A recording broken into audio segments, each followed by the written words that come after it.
মতলব উত্তরে ৩,০০০ একর কৃষি জমি রক্ষায় এলাকাবাসীর প্রতিবাদ সভা অনুষ্ঠিত হয়েছে। বিস্তারিত থাকছে মোহাম্মদ তুহিন ফয়েজের প্রতিবেদনে। মতলব উত্তর উপজেলার মোহনপুর ও এখলাসপুর ইউনিয়নের অন্তর্ভুক্ত ৭টি মৌজার প্রায় ৩,০৩৭.৮৭ একর কৃষি জমিকে বেআইনিভাবে ১ নং খাস খতিয়ানে অন্তর্ভুক্ত করার প্রতিবাদ জানিয়েছেন ভুক্তভোগী এলাকাবাসী। বাহেরচর, চর ওয়েবস্টার, নাচিরাকান্দি, দিয়ারা বোরচর, নাপিতমারা, উত্তর বাহেরচর এবং এখলাসপুর ইউনিয়নের দক্ষিণ বোরচর, এই ৭টি মৌজার জমি বহু বছর ধরে স্থানীয় কৃষকেরা আবাদ করে আসছেন। এসব জমিতে বছরে ৪টি ফসল উৎপাদন হয়। রয়েছে কবরস্থান, মসজিদ, মাদ্রাসা, স্কুল, বাজার ও হাজার হাজার মানুষের বসতি।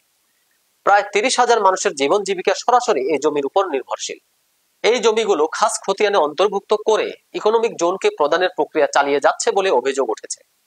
প্রতিবাদ সভায় বক্তারা বলেন, স্বৈরাচার ও ফ্যাসিস্ট সরকারের দোসর মোফাজ্জল হোসেন মায়ার প্রত্যক্ষ মদদে ২০১৮ সালের ১৮ ফেব্রুয়ারি ভুয়া জরিপের মাধ্যমে ৯৯৪ নম্বর একটি ভুয়া রেজিস্টার্ড দলিল করে জেলা প্রশাসনের মাধ্যমে জমিগুলো জোরপূর্বক খাস খতিয়ানে অন্তর্ভুক্ত করা হয়েছে।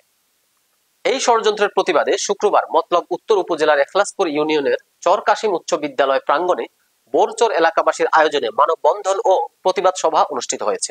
এই সভায় সাবেক ইউপি সদস্য মোহাম্মদ মিন্নত আলী ব্যাপারী সভাপতিত্বে ও মোহাম্মদ সোহাগ দেওয়ানের পরিচালনায় বক্তব্য রাখেন সমাজসেবক বজলু দেওয়ান, এখলাসপুর ইউনিয়ন বিএনপির সভাপতি জুয়েল পাটোয়ারি, ইউপি সদস্য জসিম ব্যাপারী, হাকিম ব্যাপারী, মজিদ হাওলাদার, আলী আজম মাস্টার, শিপন খা, দুলাল মুন্সি, আব্দুল মাজেদ, কায়ুম গাজী, ইউপি সদস্য জাহাঙ্গীর আলম, শাহজামাল, সাবেক ইউপি সদস্য জাফর, জাকির সর্দার, ইকবাল হোসেন, সালাউদ্দিন, মোতালেব সরকার, মনি বকাউল, আলমগীর ব্যাপারী, আবুল কালাম বকাউল, ইলিয়াস সর্দার, কৃষক প্রতিনিধি ও গণ্যমান্য ব্যক্তিবর্গ।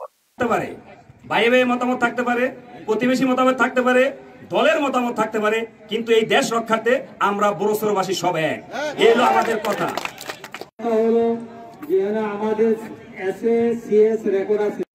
আমাদের যারা নেতৃত্ব দেন তারা যদি এক কথা না থাকেন তাহলে এই দেশ রক্ষা করা সম্ভব না।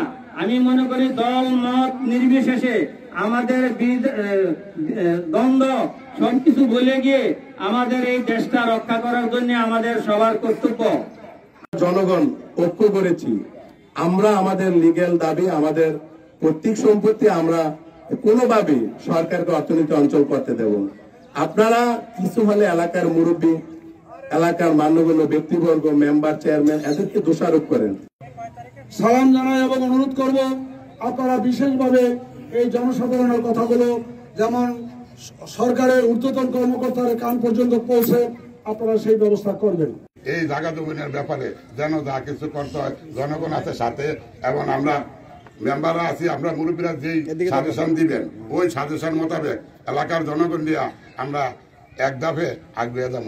এতে জমির খাস তখন থেকে আমরা এটা নিয়ে আমাদের মুরব্বীকে নিয়ে সবারে নিয়ে, আমাকে এক মুরব্বী আছে হাজি সেলিম বাদশা, ওনাকে সামনে রেখে আমরা এই হাইকোর্ট যাই। হাইকোর্ট গিয়ে তারপরে দেখি যে আমরা তাদের বিএস এর বিরুদ্ধে মামলা করি, বিএস বাতিল করা হয়েছে এবং সিএস ও এস এ মোতাবেক আমাদেরকে জরিপ করার অর্ডার দিয়ে দিচ্ছে হাইকোর্ট, যার জন্য আমরা সেই হাইকোর্টের নিয়ে জরিপ হয়েছে, সবকিছু হয়েছে, কিন্তু বেজায় কিভাবে আমাদের এই জমি নিল, আমাদের এত রেকর্ড এত কিছু থাকা সত্ত্বেও তখন আমরা এই যে ডিসি সাহেব যে কার জমিন সে দেয়, সে কার জমিন কার, সে বেজারে লিখিত ভাবে দিয়ে দেয় হাজার হাজার কোটি কোটি টাকা পায়া।